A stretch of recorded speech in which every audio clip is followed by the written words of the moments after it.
Imagine yourself transporting back to the tumultuous heart of Tudor England, a time when crowns were coveted, allegiances shifted like sand, and a whisper of royal blood could be both a blessing and a fatal curse. In this world, far removed from our own, lived a girl named Jane. Not just any girl, but Lady Jane Grey, a name that would echo through history, not for a reign of glory, but for a life tragically cut short, a life woven into the very fabric of ambition, betrayal, and unwavering faith. Her story began not in a gilded palace, but amidst the sprawling, scholarly tranquility of Bradgate Park. Even as a child, Jane was an anomaly, a bright star in a constellation of political maneuvering. While other young noblewomen might have focused on needlework or courtly graces, Jane immersed herself in the profound wisdom of ancient Greece and the rigorous beauty of Latin prose. Her mind was a vibrant garden, diligently cultivated, where philosophical concepts blossomed and classical texts thrived. She found solace and joy in the company of books, her intellect a sharp counterpoint to the rigid expectations placed upon her. Yet, even within the supposed sanctuary of her studies, a shadow loomed. For all her brilliance, Jane was, in the eyes of her family, primarily a vessel. Her father, Henry Grey, the formidable Duke of Suffolk, saw not a budding scholar, but a direct link to the throne. Her lineage, tracing back to Henry VII through his younger daughter Mary, placed her undeniably close to the succession, third in line after Henry VIII's daughters, Mary and Elizabeth. In a realm where proximity to power was currency, Jane's royal blood was a treasure, but one that came with an ominous price tag. In Tudor England, the closer you were to the throne, the more perilous your existence often became. Her very birth had unwittingly drawn her into a dangerous political game she was too young to comprehend, let alone control. As Jane blossomed into a young woman, barely 14 summers old, the political chessboard upon which her life was being played became increasingly clear. Her intellectual pursuits, her quiet dignity, all were irrelevant in the face of her family's insatiable hunger for influence. The grand design for her future was unveiled, a marriage, not of affection or shared intellect, but of cold, calculated alliance. Her intended was Guilford Dudley, the son of the ambitious and powerful John Dudley, Duke of Northumberland.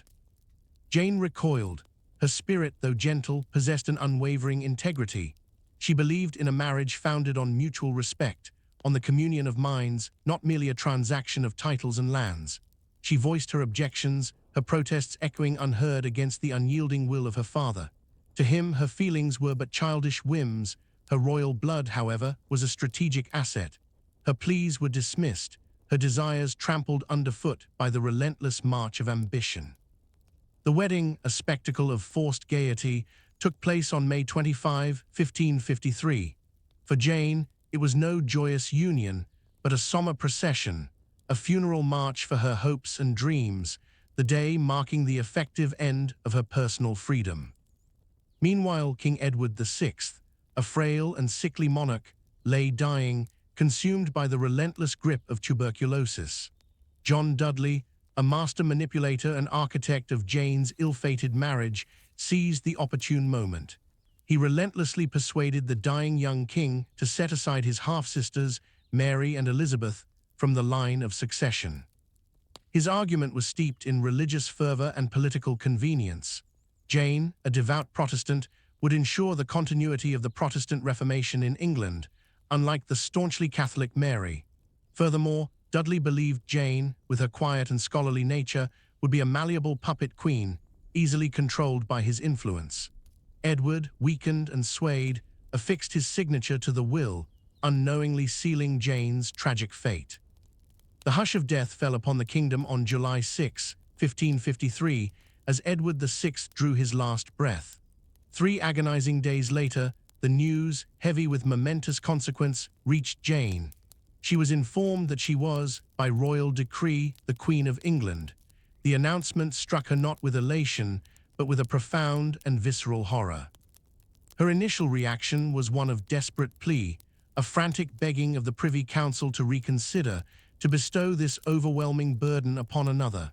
But her pleas, like her earlier protests against marriage, fell upon deaf ears. The machinery of state had been set in motion. There was no turning back. On July 10, Jane was escorted to the Tower of London, a place steeped in history, a fortress, a palace, and often a prison. She entered as queen, but the ominous weight of its stone walls hinted at its eventual role as her confinement. A private, hushed ceremony followed, lacking the grandeur and public acclaim usually associated with a royal coronation. It was a stark, almost clandestine affair, a testament to the precariousness of her claim. While Jane found herself ensconced, albeit unwillingly, in the seat of power, Mary Tudor, Edward's resolute half-sister, was not idle. News of Edward's death and Jane's unexpected ascension galvanized Mary's supporters. She swiftly rallied her loyalists, her claim to the throne both legitimate by birth and popular among a populace wary of Northumberland's machinations. The tide turned swiftly and decisively. It became devastatingly clear that Jane's fragile base of support was vastly outnumbered, her brief reign teetering on the brink of collapse. John Dudley, ever the opportunist, seeing the inevitable, abandoned his ill-fated protégé. The Privy Council, sensing the shift in power, quickly changed their allegiance, pledging fealty to Mary. On July 19, a mere 9 days after Jane had been proclaimed queen, Mary Tudor entered London in a triumphant procession, the cheers of the populace echoing her rightful claim. Jane, her brief, unwilling sovereignty extinguished, was officially declared a prisoner within the very walls she had briefly presided over. The charge: high treason. Queen Mary I, now firmly on the throne, faced a difficult decision regarding her young cousin. While she initially hesitated, perhaps swayed by a fleeting sense of kinship or pity, the relentless pressure from her advisors grew. Jane, they argued, despite her youth and apparent innocence, remained a dangerous symbol, a potential rallying point for those who opposed Mary's reign, particularly the fervent Protestants. The verdict, though delayed, was inevitable. Jane must be executed. Thus began Jane's agonizing descent into months of psychological and physical torment within the cold, unforgiving confines of the Tower. The silken gowns and rich fabrics of her former life were replaced with coarse, rough prison garb. Her meals, once varied and ample, were reduced to a meager, repetitive diet. The beloved books, the ink and parchment that had been her solace and escape, were cruelly confiscated, stripping her of the last vestiges of intellectual comfort. Each deprivation was a calculated blow, aimed at eroding her spirit, at breaking her will. The degradation reached its zenith in February 1554. In a cruel act designed to utterly humiliate and demoralize her, Jane was stripped of all her remaining clothing and personal effects. She was left with nothing but a thin, inadequate blanket against the biting cold of the English winter. The intent was clear: to expose her, not just physically, but emotionally, to break her utterly through extreme discomfort and public shame, even within the private walls of her cell. Yet even in the face of such profound cruelty, Jane's spirit remained remarkably unbowed. The more they attempted to strip her of her dignity, the more fiercely she clung to it. Her intellectual sharpness, far from dulled, remained keen. She engaged the priests sent to convert her to Catholicism in profound theological debates, her arguments lucid and unwavering. She refused, with quiet conviction, to renounce her Protestant faith, a decision that cemented her place in history as a true believer. Word of her inhumane treatment, despite efforts to keep it contained, began to leak beyond the Tower walls. Whispers turned into murmurs, then into a rising tide of sympathy for the young, unjustly imprisoned woman. Across England and into Protestant Europe, Jane's plight resonated deeply. She was no longer just a political pawn. She was transforming, day by day, into a powerful symbol, a Protestant martyr whose suffering illuminated the perceived tyranny of her captors. The ultimate test of Jane's resolve arrived on March 8, 1554. On that brutal morning, she was forced to endure the agonizing spectacle of her own father, Henry Grey, being led to the scaffold on Tower Hill. His execution, visible from her window, was a final, calculated attempt to shatter her composure, to break her spirit before her own inevitable end. But Jane, witnessing the consequences of his misguided ambition, reacted not with despair, but with a cold, almost defiant fury, a profound understanding of the tragic irony of his fate. Her own execution date was set for February 12, 1554. The night before, a final, poignant mercy was granted, a meeting with her young husband, Guildford Dudley, who was destined to face the same fate on the same morning. It was a heartbreaking farewell, a brief moment of shared sorrow and perhaps quiet resignation. In her final hours, Jane's unwavering faith found expression in words that would transcend her brief life. She penned powerful letters, imbued with deep conviction, expressing her steadfast faith and offering forgiveness to those who had wronged her. These writings, passed down through history, stand as testaments to her remarkable strength and spiritual clarity.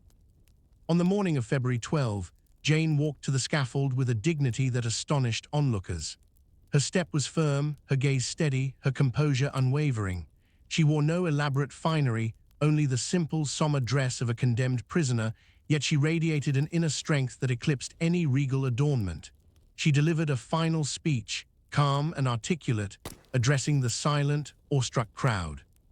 She admitted her fault in accepting the crown, but clarified her intent had never been malicious.